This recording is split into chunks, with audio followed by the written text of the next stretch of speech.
Hello friends and welcome to Ever Study Classes. Myself Nisha, your mentor for today's session. Guys, आज जो topic हम discuss करने वाले हैं that is classification of accounting errors. So without wasting much time, let's get started.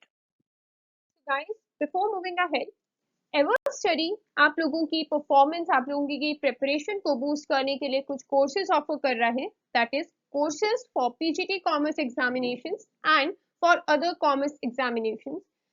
आप इन सारे courses की details directly हमारी वेबसाइट पर जाकर चेक कर सकते हैं. So guys, before moving ahead, let's discuss about accounting errors first. Accounting errors ऐसे कोई भी गलतियां, ऐसी कोई भी एरर्स, मिस्टेक्स होती हैं जो कि अकाउंटेंट जो है वो कमिट कर सकता है. कब?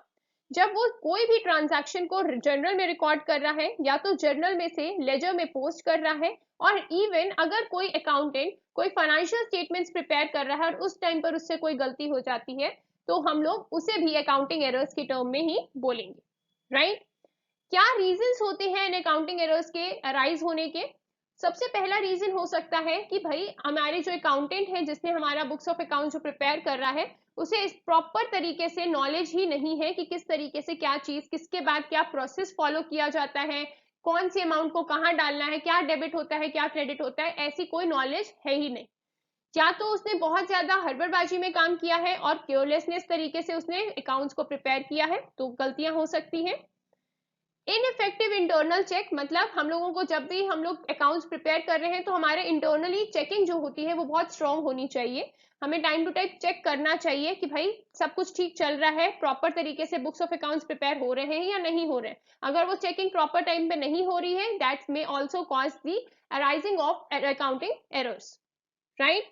कोई बायसनेस है, कोई डिसऑनेस्टी है तो हमारे एरर्स क्रिएट हो सकते हैं. कोई कंप्यूटर फ्लॉ आ गया है और उस चक्कर में हमारी कुछ अमाउंट्स में कुछ छेड़खानी हो गई है, कुछ ऊपर नीचे हो गया है, तो दैट में also cause accounting errors.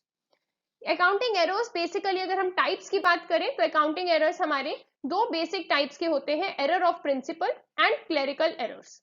Error of principle जो कि हमारे अकाउंटिंग प्रिंसिपल्स के बेस पर होते हैं, कुछ क्लैरिटी नहीं है, नॉलेज नहीं है प्रॉपर, तो उसके बेस पर हमारे एरर्स क्रिएट हो जाते हैं. एंड क्लेरिकल एरर्स को हम फर्दर तीन पार्ट्स में डिवाइड करते हैं. First, error of omission, error of commission and compensating errors. Let's first discuss all of these errors one by one. अभी जो हम लोगों ने एरर्स की एक ब्रीफली डिस्क्रिप्शन दी है उसको अब हम लोग इन डिटेल देखते हैं एक एक करके. सबसे पहला होता है हम लोगों का error of principle. Error of principle जैसा मैंने बताया कि हमारे अकाउंटिंग प्रिंसिपल्स की फंडामेंटल नॉलेज जो है एक अकाउंटेंट को अगर वो प्रॉपर तरीके से नहीं होगी तो वो कुछ अकाउंटिंग प्रिंसिपल्स में वायलेशंस क्रिएट करेगा और उसके बेस पर ही वो अपनी बुक्स ऑफ अकाउंट्स प्रिपेयर करेगा, जिसके बेस पर एरर ऑफ प्रिंसिपल अराइज हो जाएगा.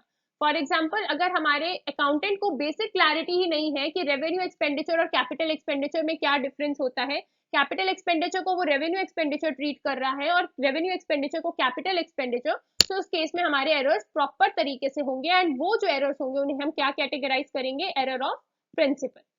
राइट? नेक्स्ट हमारे आते हैं क्लैरिकल एरर्स. क्लैरिकल एरर्स को अगर हम बात करें तो उसे हम क्लासिफाई कर रहे हैं तीन पार्ट्स में, जिसमें पहला है एरर ऑफ ओमिशन.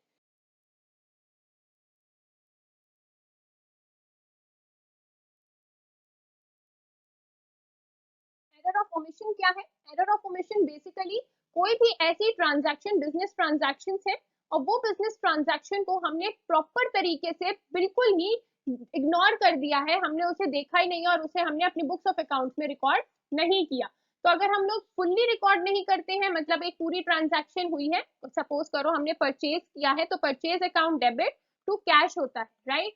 हमने परचेज को अगर पूरा का पूरा इग्नोर किया है तो उसे हम बोलेंगे पार्शियल ओमिशन.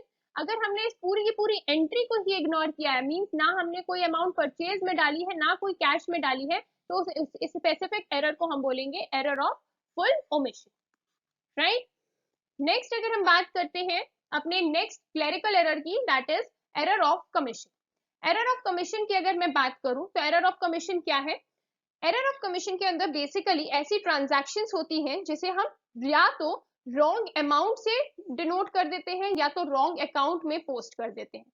मींस अगर यहाँ पर हम एग्जांपल के थ्रू समझे तो मिस्टर ए ने एक मशीनरी इंस्टॉल की और उन्होंने उन्हें वेजेस पे किए हैं, ठीक है, जो इंस्टॉलर आया था उन्हें वेजेस पे किए हैं, जिसके लिए उन्होंने वेजेस अकाउंट को डेबिट कर दिया, जबकि होना क्या चाहिए था, एक्चुअल में मशीनरी अकाउंट डेबिट होना चाहिए था। सो मींस अल्टीमेटली उन्होंने रॉन्ग अकाउंट में पोस्टिंग कर दी है, रॉन्ग अकाउंट को डेबिट कर दिया है। इस केस में हमारा एरर ऑफ कमीशन क्रिएट हो जाता है। Next, compensating errors. Compensating errors क्या होते हैं, ऐसी कोई भी ट्रांजैक्शन जो कि ऑफसेट कर देती है, या तो फिर मैं बोल सकती हूँ नलीफाई कर देती है हमारे एक ट्रांजैक्शन के इफेक्ट को दूसरी ट्रांजैक्शन के साथ, ठीक है। फॉर एग्जाम्पल, जस्ट से एक एग्जाम्पल लेते हैं, that is wrong amount is recorded, ठीक है, हमारी रॉन्ग अमाउंट रिकॉर्ड हो गई है कहां पर, इन्वेंट्री में, ठीक है, और उसके अकॉर्डिंग ही जो हम लोगों को उस इन्वेंट्री के रिगार्डिंग हमारे अकाउंट पेबल में अमाउंट मिलनी थी, हमने वही अमाउंट अकाउंट पेबल में भी डाल दी। मींस इन्वेंट्री में अगर सपोज हमें डालने थे 20,000 और हमने 10,000 से डेबिट किया है, और जो हमारे अकाउंट्स पेबल थे उसे भी हम लोगों ने 10,000 से क्रेडिट कर दिया है, तो इस केस के अंदर हम लोगों ने कोई ऐसी चीज छोड़ी नहीं जहां से ये ट्राई किया जा सके, कोई भी स्पेसिफिक अकाउंटेंट ये ऑडिट करते टाइम भी पकड़ सके कि भाई गलती कहाँ हो रही है, क्योंकि यहाँ आपने कोई ऐसी स्पेसिफिक चीज छोड़ी नहीं। इसको हम बोलते हैं कंपनसेटिंग एरर्स, राइट। तो गाइस, नेक्स्ट आता है कि ये जो अकाउंटिंग एरर्स होते हैं हम किस तरीके से प्रिवेंट कर सकते हैं। सबसे पहले होता है कि इन ट्रांजैक्शंस को अगर हम लोग केयरफुली रिकॉर्ड करते हैं तो हमारे एरर्स कभी अराइज होंगे ही नहीं। नेक्स्ट, अगर हम time to time audit trial देते रहते हैं, इंटरनल प्रॉपर चेक रहता है हम लोगों का इंटरनली, तो उस केस में भी हमारे अकाउंटिंग एरर्स होने के बहुत कम चांसेस क्रिएट होते हैं। Next, monthly bank reconciliation statements अगर हम लोग चेकआउट कर रहे हैं तो उस केस में भी हमारे अकाउंटिंग एरर्स होने के चांसेस बहुत कम हो जाते हैं। एंड नेक्स्ट, इंटरनल कंट्रोल तो मैंने आपको बता ही दिया, राइट। गाइस, यहाँ पर आप लोगों के सामने अकाउंटिंग एरर्स के रिगार्डिंग एक प्रैक्टिस क्वेश्चन है।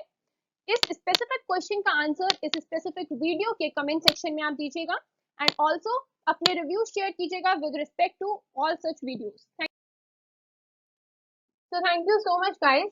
अगर आपको हमारी ये वीडियो पसंद आई है तो इसे लाइक करें, हमारे चैनल को सब्सक्राइब करें और अपने फ्रेंड्स के साथ इस वीडियो को शेयर करें।